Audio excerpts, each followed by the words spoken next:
Usa ka pagtuo, usa ka tingog, usa ka katawhan.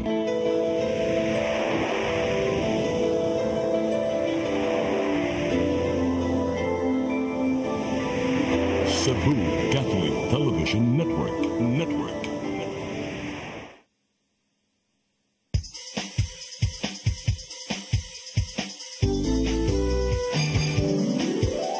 Hello Cebu, maayong buntag. Nagsunta ang kahayag nga nagsulti sa maluod, nadagan sa paghitapo. Hello Cebu, maayong buntag Pinoy.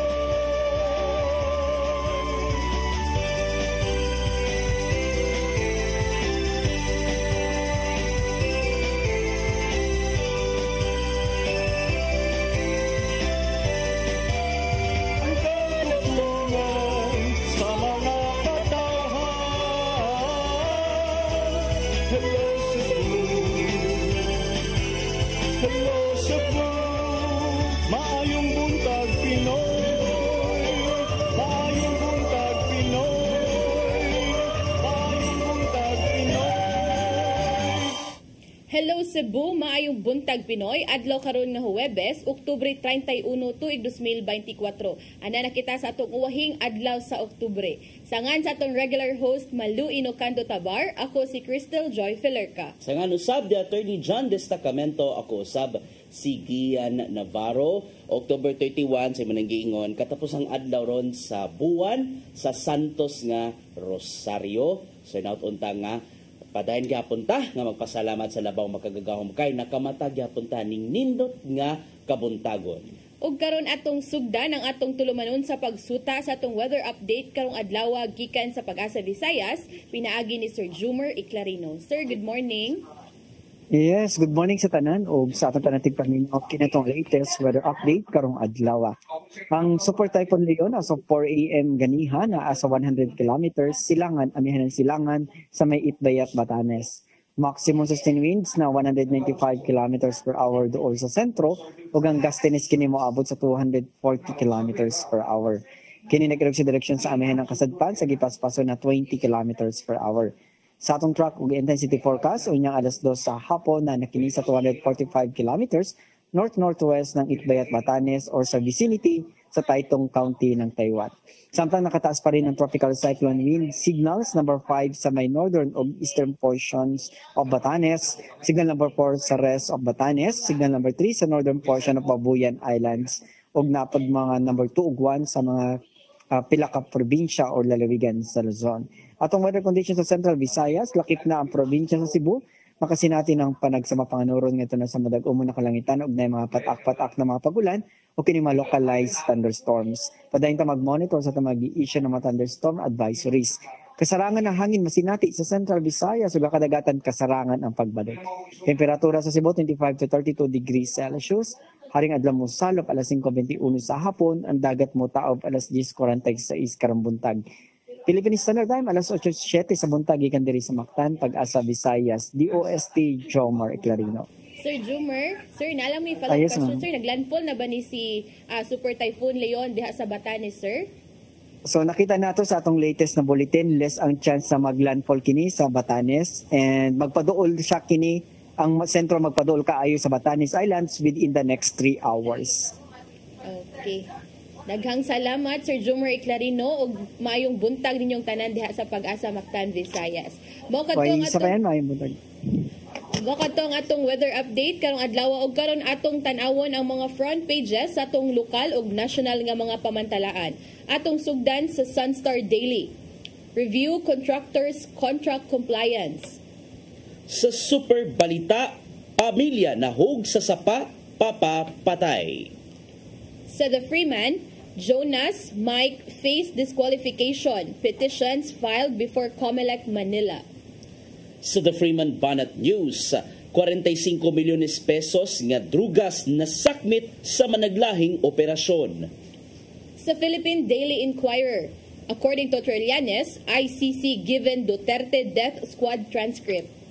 Sa The Philippine Star, Leon becomes super typhoon. Sa Manila Bulletin, Batanes braces for Super Typhoon Leon. Og sa Tempo, actors abusers charged. Maukadto ang mga front pages sa atong lokal ug nasyonal nga mga pamantalaan. Sa atong pagbalik, atong sayran ang mga balita nga nahipos sa atong CCTN News Department. Please stand by. Hello Cebu, maayong buntag Pinoy. Maayong buntag Pinoy. Maayong buntag Pinoy. Discover the beauty of the Philippines.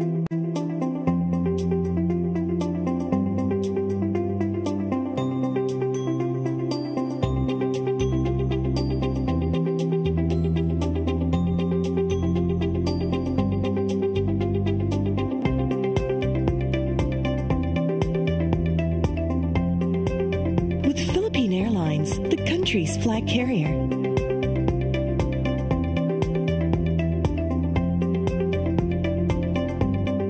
The airline that lets you feel the warmth of the nation.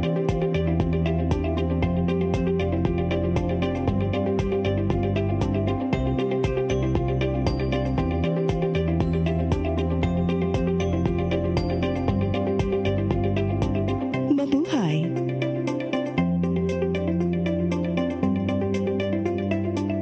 Your path to a new start. Nutrition, Exercise and elimination. water, Sunlight. temperance, Air.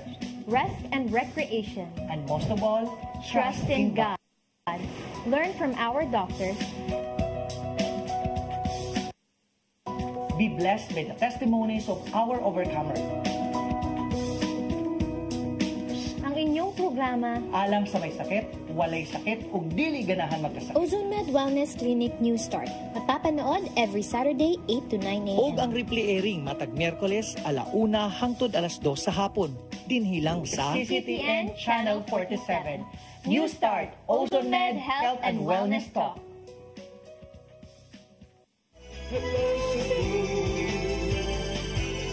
Hello Cebu, maayong buntag Pinoy. Maayong buntag Pinoy. Maayong buntag Pinoy. Balik ta sa Hello Cebu, maayong buntag Pinoy ug karon atong sayran ang mga balita nga nahipos sa atong CCTN News Department. Naguna sa mga balita, mga pampublikong sementeryo sa Mandaue, ablihan 24 oras alang sa mga mobisita sa ilang nitaliwang mahal sa kinabuhi. Apan sila giawhag sa pagtuman sa gipahamtang nga guidelines. Ang kasayuran ihatod ni Mary Rose Sagarino. Sugod og mga adlaw hangtod Nobyembre 3, 24 oras nga ablihan ang mga pampublikong sementeryo sa syudad sa Mandaue. Hinuon gidili ang overnight stay. Kini base sa Executive Order number 47 nga gi-issue ni Mayor Glenn Brisede. Alang sa mga pribadong samang gihatagan sila og katungod sa pagdesisyon kung unsa oras ang gusto nga tugtan ang pagbisita. Adunay kinatibukan nga 8 ka pampubliko ug pribadong sementeryo sa Mandaue City. Sa Executive Order gidili ang pagsulob og jacket ug pagdaog mga backpack atol sa pagbisita sa sementeryo. Gidili usab ang pagdaog kutsilyo, cutter, styrofoam food containers, mga daling masunog nga butang, speaker, gitara ug uban pang instrumento nga makamugna og kasaba. Lain pang gidili nga butang mao ang pagdaog baraha og bingo cards ug uban pang sugal. Ingon man ang pagpanigarilyo, vaping ug ang pagdaog ilimnong makahubog. Si Police Lieutenant Colonel Mercy Villaro ang tigpamaba sa Mandaue City Police Office ni awhag sa pagtuman sa mga gipahamtang nga guidelines. So ato alam na siyang ibutang lang sa ato natay box sa kilid sa ato ang jury sa may entrance, then pwede na nilang ma-pick up balik. Pero as much as possible dili na lang kita magdala kay bawal man gyud siya. Ato man gyud i-inspect ang tanang mga bagahe na panggadon sa ato sa publiko diri sa sulod sa ato ang mga samtang. Iawhag usab ang tanang sementeryo sa pag-obserba sa hustong paglabay sa basura o pagsunod sa mga palisiya sa syudad nga clean as you go o basura ko linis ko. Kagahapon ang mga representante sa nagkadayang buhatan sa Mandaue City ug national agencies nagpahigayon og final coordination meeting aron hisgutan ang ilang pagpangandam og deployment alang sa pag-obserba sa kalagkalag. DRRM, PNP, BFP, traffic nato, City Hospital, at CHO, ato asang pigyapil sad nato, ato ang MCH, mga members sa council nga sa response clusters mo augment sila sa ato mga areas nga naay mga menteryo. Ang response cluster ay pagkatap og maalasay sa buntag. Mary Rose Chagarino, CCTN News.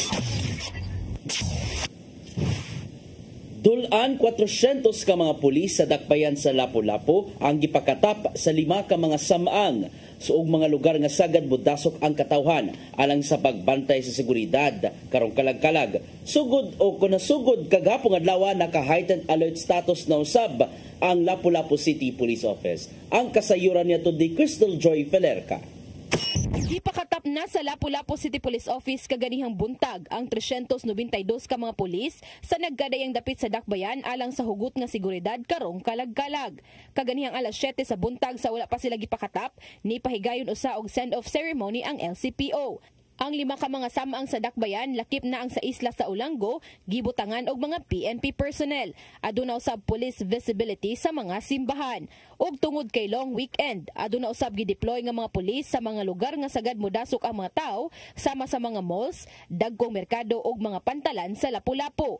Apan sigon pa ni Police Lieutenant Colonel Christian Torres, ang spokesperson sa LCPO, nga regular gihapon ang pagpatrolya sa mga ngilit nga mga sitio ug barangay aron mapugnan ang kadtong buot mobuhat og krimen nga mopahimo sa oportunidad nga ang katawhan modasok sa mga sementeryo. Para way mo take opportunity nga makawatan nato ta matira sa mga mingaw-mingaw nga lugar. Naagya po itong mga fixed point, katong mga boundaries, checkpoint na to, naagya po, o katong mga interior barangay na to, naagya po yung mga pulis. Ang pagpakatap sa mga pulis mula nat kini hangtod Nobyembre 2. Naka-heightened alert na usab ang LCPO sugod kaganihang alas 12 sa tungang gabi ug wala ni gitugutang molib nga mga pulis. Sigon pa ni Lieutenant Colonel Torres aron kini nga magamit ang tanan personnel sa LCPO ug dili lang mga samang mabantayan apan ang tibuok dakbayan. Crystal Joy Felerca, CCTN News. Sa pagpadayon sa atong mga balita, Cebu City Transportation Office ni auhag sa mga mobisita sa mga samang nga kun mahimo musakay na lang sa mga pampublikong sakyanan. Subay kini sa gilaumang pagdagsa sa mga mobisita sa nitaliwang mahal sa kinabuhi nga musangpot usab sa bugat nga trapiko. Ang kasayuran ihatod ni Gian Navarro. Karon pa lang, nagsingabot da ang mga muduaw ngadto sa mga nitaliwang mahal sa kinabuhi sa mga samang sa dakbayan sa Sugbo. Sa Careta Cemetery pa lang, nakadeploy na ang mga sakop sa kapulisan nga maghatag og seguridad. Nakaready na usab ang mga disaster teams og medical personnel aron makaatiman sa mga adunay gipamati. Samtang gisiguro usab ang hapsay nga dagan sa trapiko. Diin kutubras sa entrance area ang mga sakyanan isip drop-off sa mga pasahero. Hinuon adunay giandam nga traffic rerouting ang Cebu City Transportation Office alang sa mga lugar nga nimutang duol sa samang. Tambag ni Jonald Bautista sa CCTO ngadto sa mga motorista nga magpatabang sa mga enforcers kung asa ang kaparkingan sa ilang mga sakyanan. Aron di mahasol, miauhag siya sa mga muduaw sa sementeryo nga kung mahimo paimusla na lang ang mga public utility vehicles. Ito niya pero kuha lang sila ka ng on-roaming lang yun sila kay bilit kayo dagan nga wala man sa kayo tayo dagan mga sakyanan nga mga iyan ng mga lugar sa mga simbahan lapita. So on-roaming lang ito ang person na ito kaya ko nang ipamonitor kaya ko nang lapita. So mapausab ni Mayor Raymond Alvin Garcia nga nakigsabot siya sa mga manindahay aron masuta asa sila ibutang aron makapamaligya. Gisiguro hinuon nila nga walay bisan unsang magbabag ang tanang entrance o exit points dool sa mga public cemetery. Ngayon sila if they can, pwede ba sila maninda sa sulod?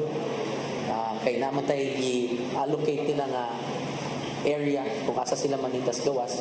Kaya I wanted the entrance and the exit to be free from obstacles kay para hanay ang pagpasulod o paggawas.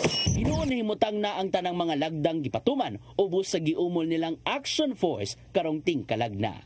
Gian Navarro, CCTN News.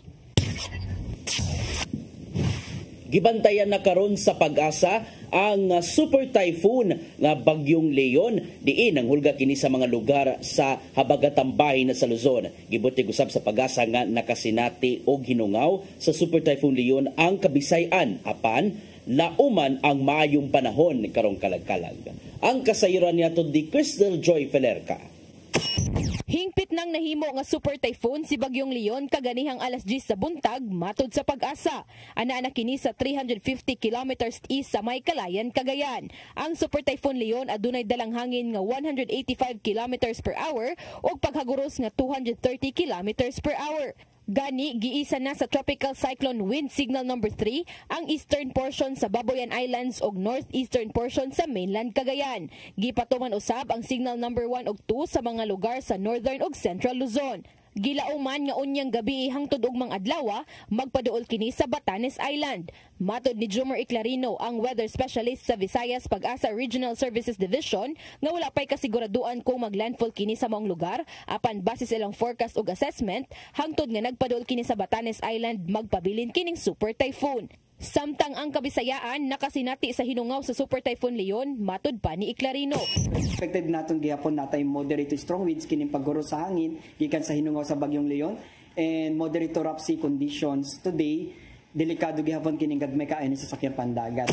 Lauman ang paggawa sa Super Typhoon sa Philippine Area of Responsibility ugma sa gabii o sa adlawng Biyernes. Apan gibutyag ni Iclarino nga maayong panahon na ang lauman karong kalag-kalag. Tungod kay sugod ugmang adlaw hangtod na sa weekend, wala sila'y nakitang bating lakat sa panahon. Ug alang sa mga mobiyahe sa kadagatan karong kalag-kalag, ubos usab ang tsansa nga mag-issue og gale warning sa seaboard sa Central Visayas karong weekend.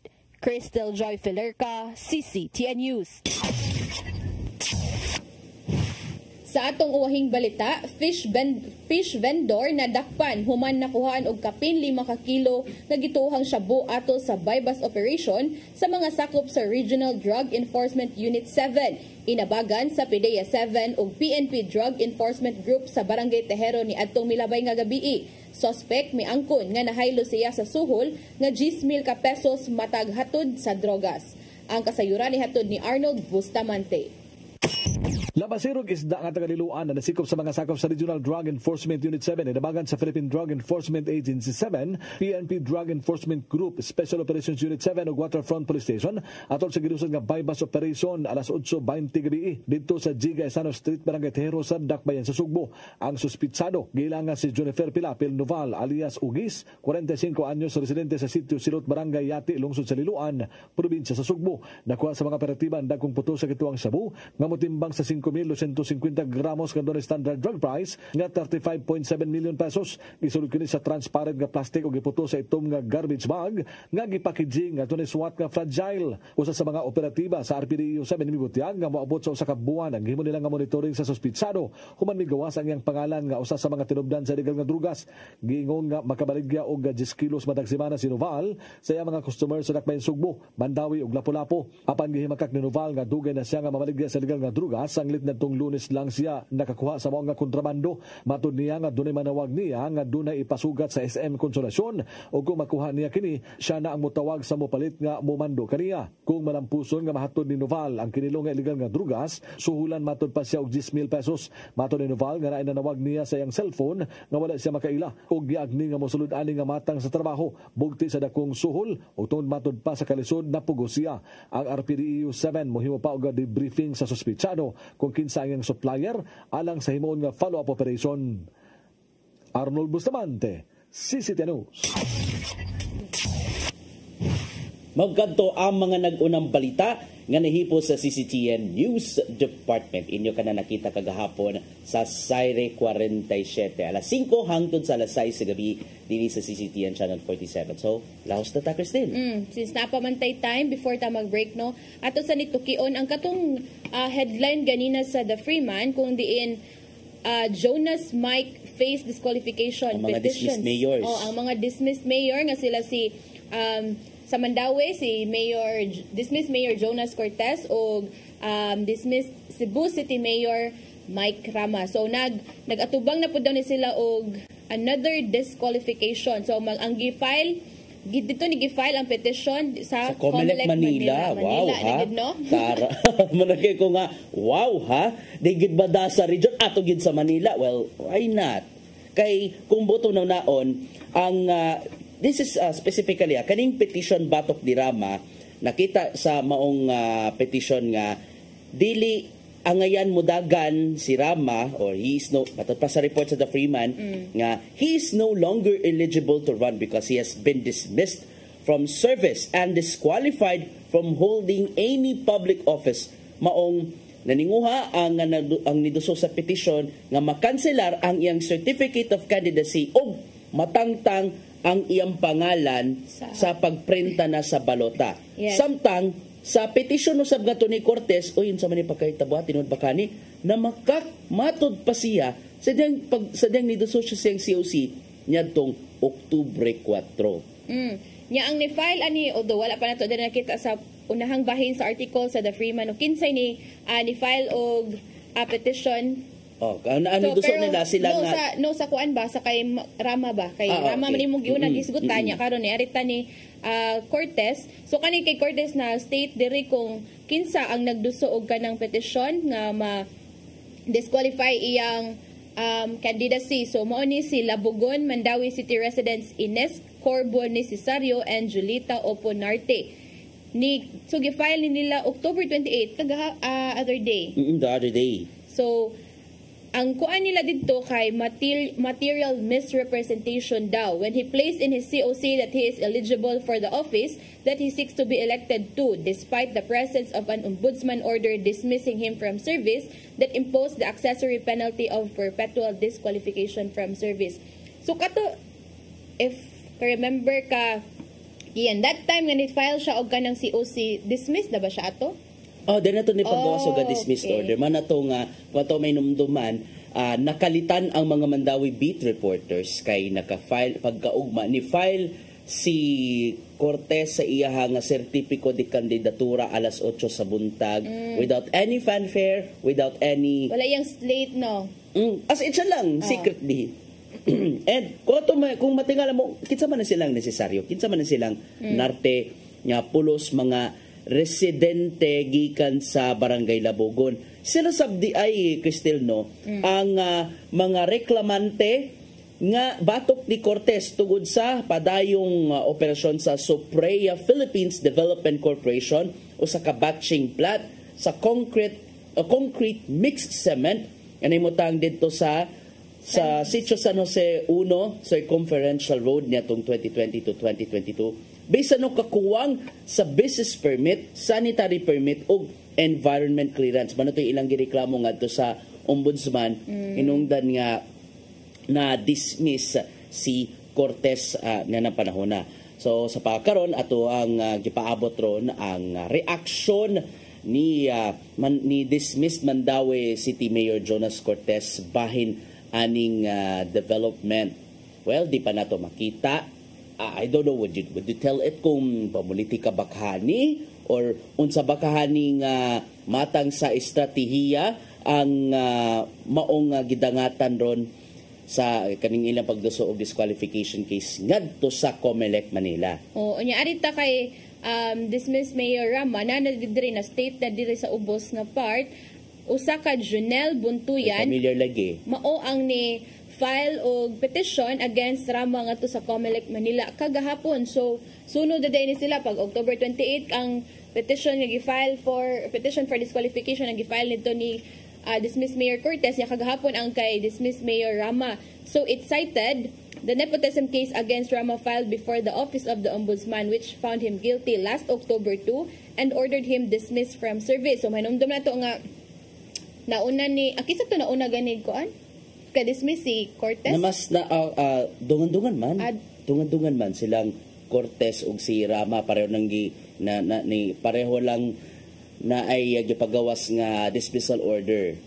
Basta ang kuan nato ang kay Cortez ang reason sa iyang pagka-dismiss is guilty siya for grave misconduct. Ang kani kay Sopreya. Kay Rama is found guilty of nepotism and grave misconduct over katong pag-hire niya sa iyang two brothers-in-law sa City Hall. So ang kani ang ay nagibutang nga excerpt lang sa petition ni Buntuyan nga it undermines the laws by putting family ties above merit, robbing deserving individuals of the opportunities to better serve the public. So this is in related to katong nepotism case kay murag iyang gi-mention dire kuan man ni kanilaging mga family ties nga ang mga family related niya nga iyang gibutang dito sa City Hall kung din iyang gi-state nga ni Buntuyan nga murag imbis unta na ay someone nga deserving para molingkod ani nga kanang mga posisyon, so wala na to nahatagan og chance kay iya magipa lingkod iyang mga kaning brothers-in-law. So iyang gikuan nga ningon si Buntuyan nga or based sa iyang petition, ang attempt daw ni Rama as a candidate for 2025 midterm election despite his dismissal and perpetual disqualification, it poses a grave threat to the integrity of public service. Ano kang threat ni sa integrity of the public service? So, matoning sutaon kung unsa man ka ani mga further progress ani nga mga kuan basta mao na ang reason sa mga agi-file nga petition for disqualification sa duha ka dismissed mayor kay di ba lately atong last week ba to ni gawas no nga gitagaan og gigrant sa Supreme Court ba to ang nihatag og temporary restraining order. Yes. Oo. Anyway, okay, di familiar. Okay, anyway, certain Junel Buntuyan so, wala lang di ay ang maong lain man to nga Buntuyan ako dinumduman kanito official sa Cebu City Government si Jundel Buntuyan to. So anyway, we're just we're ato gi-backtrack ang profile ani nagduso sa mong kaso. Well, let's see on the coming days kung unsa namang kahaang mamahimong dangatan sa giduso nga disqualification case. Anyway, kung sa habig ni Cortez atog padayon pa nato gikabot ang habig samtang si dismissed Mayor Michael Rama mohatag siya sa iyahang mga pamahayag aning tanan-tanan sa press conference karong alas 10 sa buntag. Okay? Sige, so ato nang at nga noon sa kay mga pamahayag ni sa atong duha ka dismissed mayor nga gifilean og petition for disqualification. Unya maghisgot pa kita og pipila ka mga issue ilabi na nga mga preparation sa kalagkalag sa atong pagbalik. Please stand by. Hello Cebu, maayong buntag Pinoy. Maayong buntag Pinoy. Maayong buntag Pinoy. Discover the beauty of the Philippines.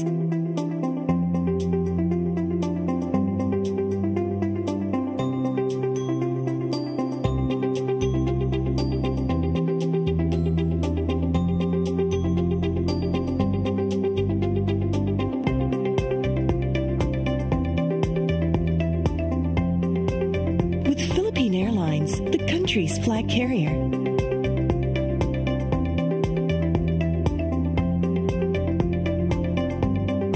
The airline that lets you feel the warmth of the nation.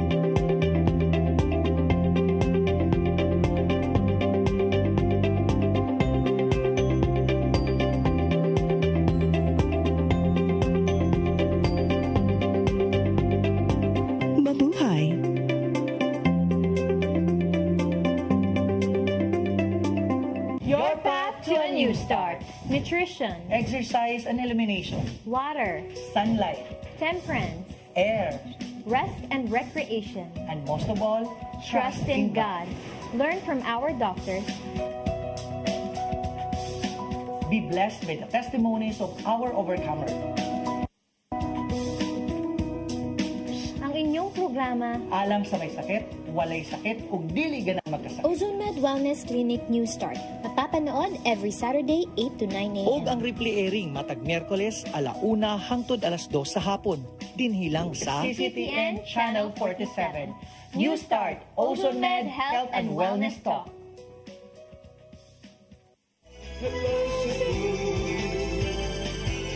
Hello Cebu, maayong buntag Pinoy.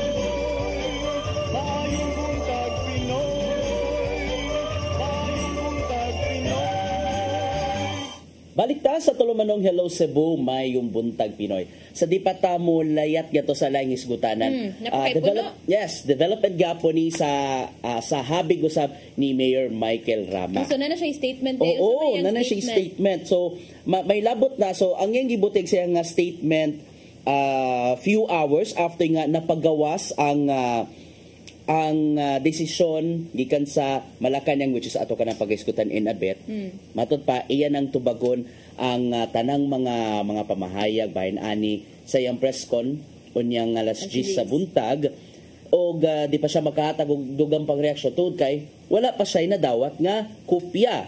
O syempre, wa pa sab siya idea unsa ba nang dunguga kay matod pa. Quote unquote, I have no idea or whatsoever kay kanang dunguga marites man na, wa tay kopya, maulang gihapon.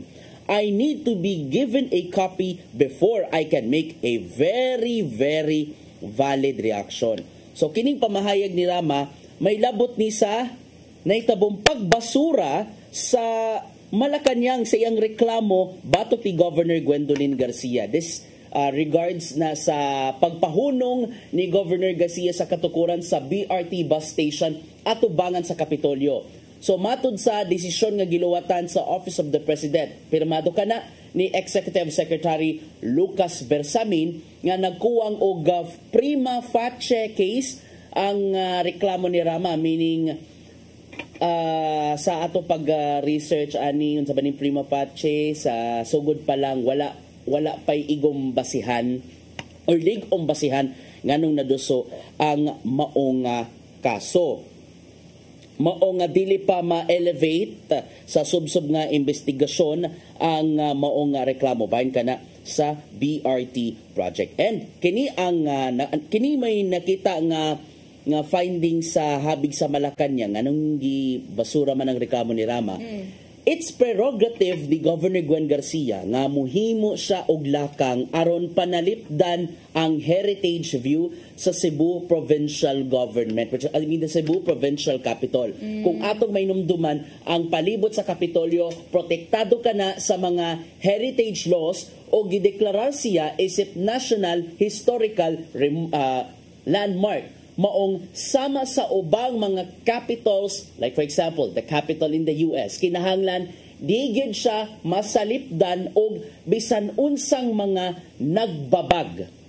Oh yes, manay usa sa mga barugan ni Governor Gwen Garcia nganong digid pwede ang ingana nga design sa bus station na puro manabayato dito sa CNU. Kapit na to. Wala ka na naabot dito sa Kapitolyo kay dito mo tong area ang gipastop, di ba? Oo, sa other portion lang sa Osmeña Boulevard going to Colon. Human-human na pod. Human-human na. Kaya na tong musakay tag jeep pa dong Colon or pabalik ba diras kanang Capitol nga area kay kanang napurma na gid siya nanay mga ato nanay mga dahon-dahon mga gilagway ni Governor Gwen in one press conference nga oy nay mo naman ning nanay jungle tunga sa kalsada kay ba mo this is during her press conference months ago ningon siya nga kay baka kinsay sunod nga magtambay diha mga unggoy. Oo. So going back sa katong desisyon sa Malacañang 10 pages na siya kay di paningkamutan nato nga mabasa ang mismong desisyon it's a naturalmente nga gibuhat ni Gobernador Garcia ang maong lakang aron syempre mapanalipdan ang Kapitolyo and the lot ang bahin sa Osmeña Boulevard nga matud pa gipanag-iya kana sa Cebu Provincial Government. So atong tanan unsa ba kay reaction ni dismissed Mayor Mike Rama sa iyahang press conference karong buntag nga ipahigayon dito sa nakadawat man tag mensahe. Okay, dito sa Casino Espanyol. So but muhatag na ba ka siya ng statement nga sa giingon pa niya wala pa man siya na-receive na copy ani. He has to read the copy mismo and he has to receive. So makahatag siya og mga reaction sa naba kaniyang mga pamahayag aniya noon sa naba kanay. So duha ni ka kaniyang tubagon ron. Manay ato ang pagasubayon. Duha ni ka issue ang tubagon ang pag junk sa Malacañang sa iyang gifile nga case against Governor Gwen Garcia og katong disqualification case. Katong petition for disqualification sa iyang sa iyang certificate of candidacy. Okay. Okay, mananatas politika? Atal sa kalag-kalag. So, muna ko nimo Cristel. So, kumusta na yung pagsubay sa news team sa mga samang sa dakbayan sa Lapu-Lapu? Actually, sa duha or since Monday, may nagsigig ka ng suri-suri no, sa mga, dili siya ka ng kuan. Mga preparations among coverage, usually since Monday. And kato other day ni ato among na visit nga menteryo is ang Humay-Humay Cemetery dito sa Lapu-Lapu. Kung diin usan ni sa oldest o pinakadako nga kanang menteryo dito sa dakbayan sa Lapu-Lapu. Kani ang expected nga mudasok ang mga tao. So tungod kay kani man nilang expected nga daghan ang tao, so moto nagbuhat ni sila sa atong balita sa previous days, nag-Cymex ni dito ang kapulisan together with other agencies like BFP, mga Lapu-Lapu Rescue, o kagapong adlaw gisugda na, nagpakatap na sila og 392 ka mga pulis nga magbantay sa seguridad sa all throughout sa Kalagalag. So since kagahapon hangtod na sila November 2. Kusog ang police presence. Yes, and dili lang ni mga matod pa ni Police Lieutenant Colonel Christian Torres, ang spokesperson sa LCPO, nga dili lang mga samang ang ilang gipangbutangan, but since long weekend lagi daw, so gibutangan po ang mga terminals, mga malls, kaning mga dagkong merkado, basta tanan mga point of convergence nga kanang mudasok ang mga tao ba. But ang usapod nga gi-point out ni Sir Torres kay although ang mga tao is na dito sa sementeryo, na dito ang mga kapulisan, but wala nila gipasagdan ang katong mga ngilit-ngilit nga mga baryo, katong mga dagko ay layo kayo sa lungsod or sa merkado ba sa main kay basin lagi daw ato bening makuanan no nga nagoy mga tao nga kanang mupahimo sa oportunidad ba nga ay basig na day na mga gustong mobuhat og mga krimen kay wani mingaw ni diri nga mga mingaw ni karon diri kay wala diri ang mga tao, so kana gipang padayon gyapon ilang pag ronda dito sa mga ngilit-ngilit nga lugar. Ang mga manindahay, Cristel, asa man gibutang ang mga manindahay sa Humay-Humay Cemetery siya, no? Nara siya dito sa Gawas Rapod, and since Monday nanay mga nagsugod og pag-display sa ilang mga kandila, mga baligya nga mga buwak, but samong na-observe kay kuan pa mga mingaw-mingaw pa dito ang menteryo, but nanay mga naghinahinay og panagkot, ang uban naghinahinay og as early as Monday, right? Yes, Monday, kanang mga nang limpyo na sa mga unsay tawag mga pansyon. Mga pansyon. Oo. Ikaw kumusta man imong pag roving sa mga menteryo? Pila man kay imong nadtuan? Okay, naka-roving gahapon sa Careta Cemetery sa Dakbayan sa Sugbo. The oldest cemetery sa Dakbayan na sa Sugbo, kudiin nakay ta kagapon sa ato ang pag-roving. Same sa inyong sitwasyon. Nanay mga nangadto sa tagsa ka mga samang, may mga as early as Monday or Tuesday na nagkut na nga to sa ilang mga nitaliwang mahal sa kinabuhi, and on that time, actually last day man daw kagapon no ang pahinlo o papintal sa mga pansyon. Dito sa Careta? Yes, dito sa Careta Cemetery. Tud kay as early as now, di naman pasudlon ang bisan unsang mga mahait nga butang. And di na effective di inig ka November 1 ang kanang mga sharp objects? As early as now, kay expected mong good nga, doon na may mga magbisperas, doon na iban pa nga mag-Halloween diya sa mismo sa sementeryo. Oo. So ang mga nanginabuhi sa pagpamintal o pagpahinlo sa mga pansyon is kutob ra gyud gahapon, and then busy na usab ang ubang mga niduaw sa tagsa-tagsa ka mga sa may opisina diya mismo sa Careta Cemetery, kundi nag-offer sila og pasuga sa kantidad nga 100 to 300 pesos nga na at least masugaan na ang ilang mga pansyon until November 2 sa gabi. And tungod kay naamay oras ting bisita diya mismo sa Careta Cemetery, ang mga kawani dito nag-ID gid sila in order to identify nga aside sa sila ang kaduulan kung magkinanan gyud og unsa man nga mga assistance, and at the same time kung galing manguli man ang mga tao, at least ma-identify sa mga kapulisan nga sila gyapon to mga kawani sa mao nga samang. Unsa man ni oras sila nabay sila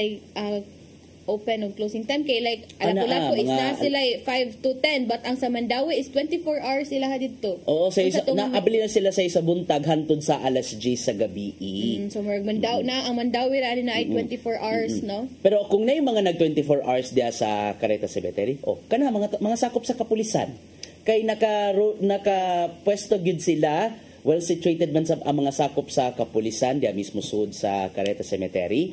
And then na yung mga ako na after kagapon na ay mga sakop sa PNP sa may explosives something ilang gisubay kinahanglan luwas gid sa bisan unsang risgo, bisan unsa nga matag sa pagpamumba or any nga mga hulga kay syempre dagsaon baya ng mga tao diha. And then manana na police assistance desk nga kadangpan kung ugali nga adunay mga problema like kawatan baron or magamit kini police assistance desk no kay what if nawala imong bata, 'di ba? Sa pagdasok sa mga tao. And dunay mga medics nga naka-standby in fairness sa medical team nga naka-standby sud sa sa Carreta Cemetery na ay kumpletos mga tambal na ay paracetamol, na ay loperamide, o niya na ay para pang maintenance sa mga gipang high blood diha.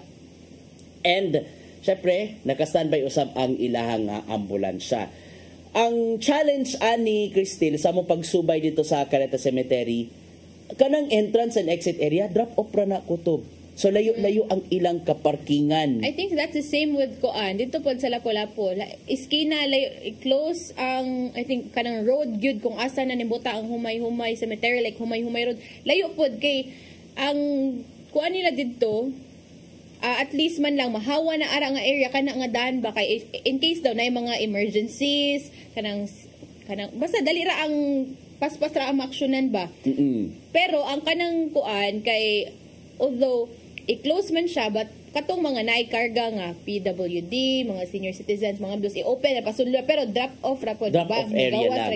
At least hawan siya ba, di kayo dito magdasok po nga kanang so daghan po yung mga roads ang gisirado para dito.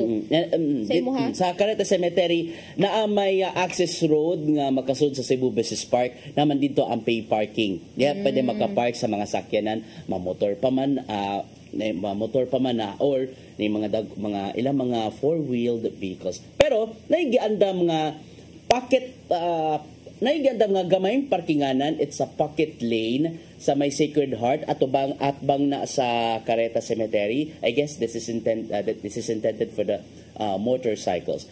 So, aron di mahasol kay syempre magdamag mga sakyanan man ito nga namahayag si Jonald Bautista of CCTO nga aron di mahasol mas may na lang nga mag-commute. It's either magsakay ka og PUJ o di ba ka magsakay og kaning mga unsay matawag nato kana mga motorcycle ride hailing app o di ba ka mag-taxi o aron di mahasol.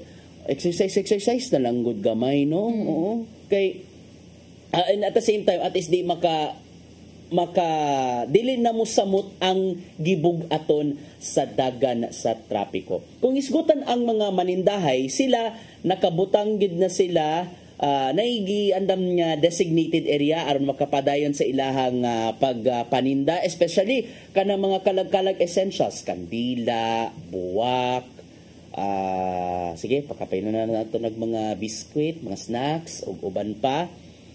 And awag siguro nato no sa ubang mga adto labi na sa tag-sa mga samang kung mahimo clean as you go ragyod sa inyong mga kinan-an, ilabay sa insaktong labayanan sa mga basura, di ta maglabay-labay bisan asa kay sus mataymingan panuntag na yung mga taga sa Cebu City mataymingan tag na taga Seset mamultahan pa ka. And atong nakuha na nga murag karon karon is October 31 so mirag left and right ron ng Halloween party. Yes, daghan nga yung mga Halloween party nga nagkuan ron. And karon wala pa kayo ni mga mingo pa ni karong buntag but expected ni nato nga basig possible ay ugma na gid ni kay ngano.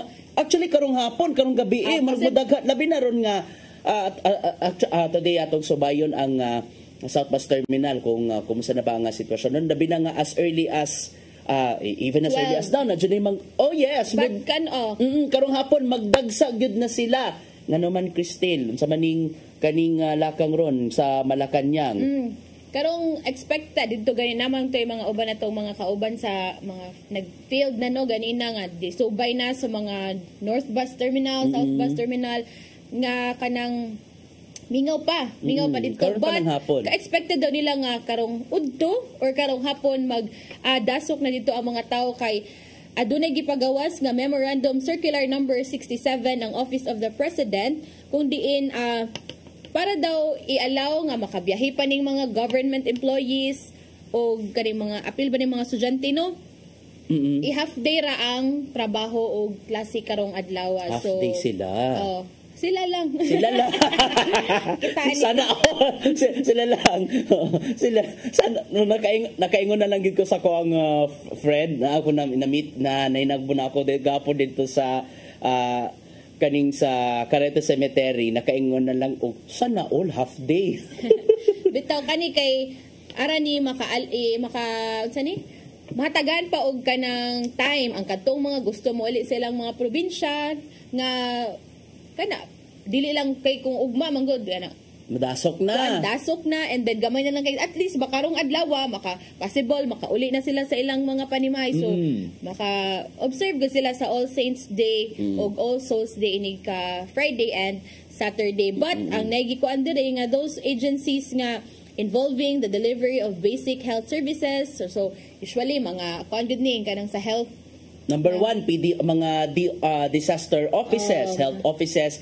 So on standby gid sila even on during the holiday no. Naka-standby gid na ang mga disaster offices alang sa pagresponde kung si Bako Uroy dunay may mga dagkong alarm mga mahitabo sulod mismo sa mga samang and even in different terminals, sea, air and land terminals. Nagmao natong ko ano nga ang mga tao padong na ning mo pauli sa ilang mga tagsa-tagsa ka probinsya but kaniyang uban gud na uban di gud makauli tungod aning padayon nga pagserbisyo to ensure the safety of the public labi na kaning mga PNP kani atong mga nasa healthcare nga mga departments and also the media kay syempre na padayon gapon ang atong serbisyo bisan og naka-holiday holiday mode sila kita padayon gapon ang ato ang serbisyo publiko nga ato nga kanila manigingon nato nga sagdi na lang kuno galing wata nakatuaw sa ato mga mahal sa kinabuhi basin sila na imuduaw nato dili ka mo uli Gian trabaho sa ata trabaho sa ata labi na ning panahon sa kalag-kalag and so, some sort of reminder lang ha sa ato ang mga kaigsunan nato diha nga mga nagtan-aw ron kung namay mga plano nga mga adto sa tagsa-tagsa ka mga samang kun mahimo kanang dili kay daghanon bitaw ang ato mga bit-bit in terms kung magdala man ganimos inyong mga anak as much as possible butangi og siguro tag it's either ID lang gud mura gud og ID din ibutang ang pangan sa bata kung galing makit-an ninyo siya kinsa may inyong tawagan let's say pangan sa ginikanan and contact number aron dali nga ma-coordinate og dali usab nga makit-an and likayan usab nato please dita magdaog bisag unsang mga hait nga hinagiban likayan usab nato nga magdaag mga ilim nung makahubog and as much as possible sus na may mga nindot nga mga although di man kay tantong dagko pero kusog nga mga speakers I think gibawal man na oo likayan usab na sa pagdala kay labi na di ba diri sa ako sa ako na observe diri sa Cebu City nga or like diri sa ako mga where siya gipile lang ba so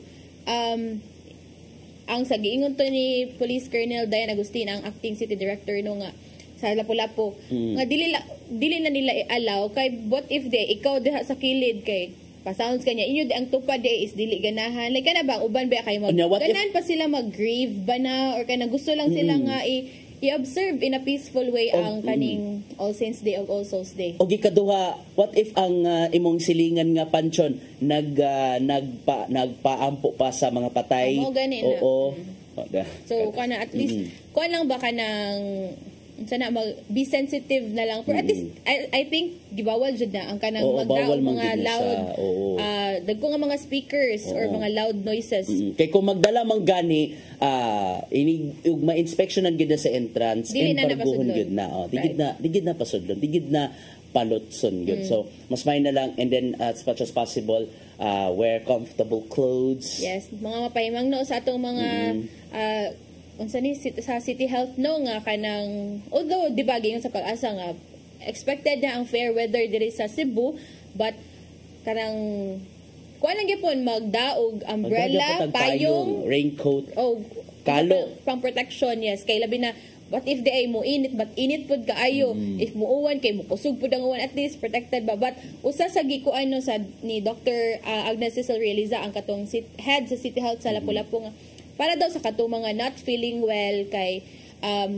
kung kuan dili na lang mo dayon og adto sa kay lisod man dili dipugos kay lisod adto ka dito basig simbako nga basin wata kay baw sa crowd manggod kay labi na lagi expected gyud nga modasok ang mga tao nya ikaw kay not feeling well pa kanya surrounded by many people, so basig unsa na nun imong madangatan. So kana mao na mga advice nga mga pahimangno gikan sa mga city health offices. Magkaingon na lang gyud ang uban pa nga nganong karon na lang mo mga adto sa inyong mga nitaliwang mahal sa kinabuhi na to pag November 1 or November 2. How about di ay kanang in any time of the day, di pwede ba kakuan? Kubuto no naon, pwede naman kita makaduwa sa itong mga mahal sa kinabuhi. Bisan og dili kalag-kalag. And kung mahimog yun, ato ang imbes ka magtatag pagkaon para nila, ang ato na lang dadon, pag-ampo na lang yun alang kanila. Kay alang sa mga nitaliwang mahal sa kinabuhi, ang pag-ampo gayon may gitawag food for the soul. Aron sila mag-abot gid nila ang ilahang tiunay nga salvation ngadto sa laing kalibutan. So natutanan so among tambag ninyo mag-amping gid ta, magbound ta og daghang pasensya.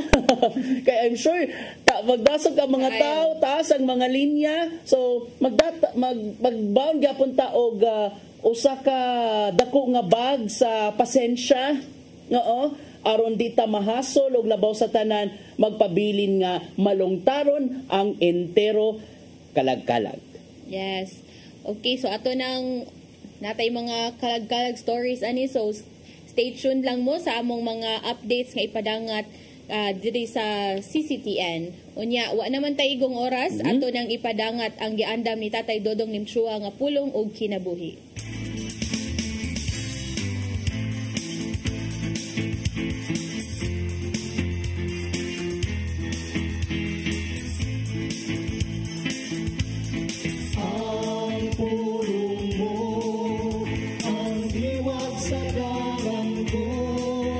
Forgive and forget.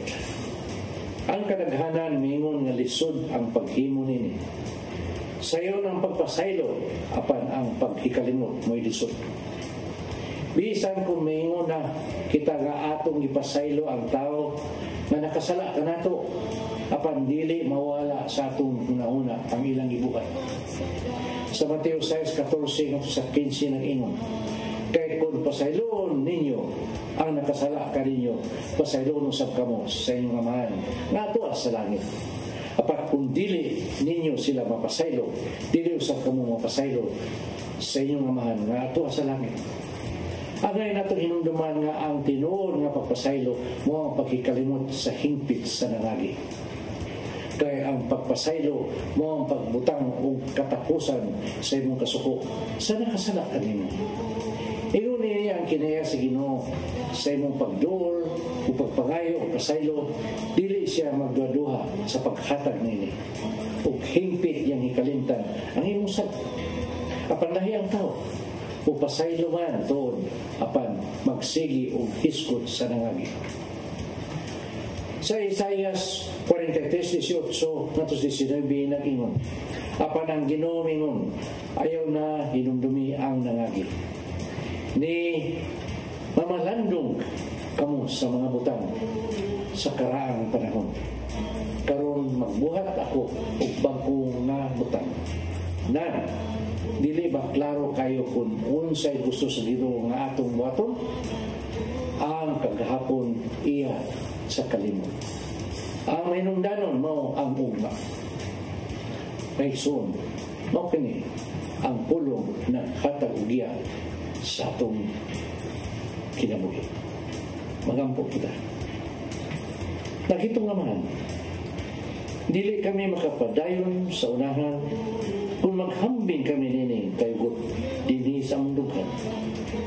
Gusto namang ihatag ang pagpasaylo ngadto sa mga nakasala ka namo.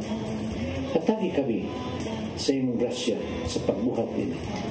Kining tanan naging tumaman ang ipangayo pinagi sa imong bugtong anak na si Jesu Cristo.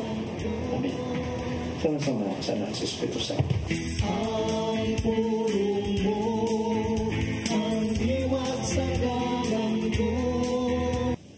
Pulong og kinabuhi ni Tatay Dodong Limchua mo ay nagtapos sa atong tulumanon. Daghang salamat, Philippine Airlines. Salamat Arsobispo Jose Palma, Nanay Diana Limchua, Tatay Dodong Limchua. Daghang salamat usab sa among News Manager, Sir Dennis Tabar, sa TOC, Sir Robert, Ma'am Inday, Sir Matmat, Miss Maybel, ug Ma'am Joanne. At mga kakaubanan sa News Department, silang Kuya Michael, Kuya Rodel, Kuya Raymond, Bruce, and the Source of Happiness, Ferdy Katubay. Salamat usab sa inyong pagpakig-uban namo karong buntaga. Sa nga ni Malu Inocando Tabar, ako si Crystal Joy Felerca. Sa nga usab ni Attorney John Destacamento, ako sab si Gian Navarro. Mag-amping ta kung asa man ta mo biyahe karong buntag, mag-amping gid ta, mag-ampo. God bless us all and have a nice day. Daghang salamat sa inyong pagtan-aw sa Hello Cebu. Mayong buntag Pinoy.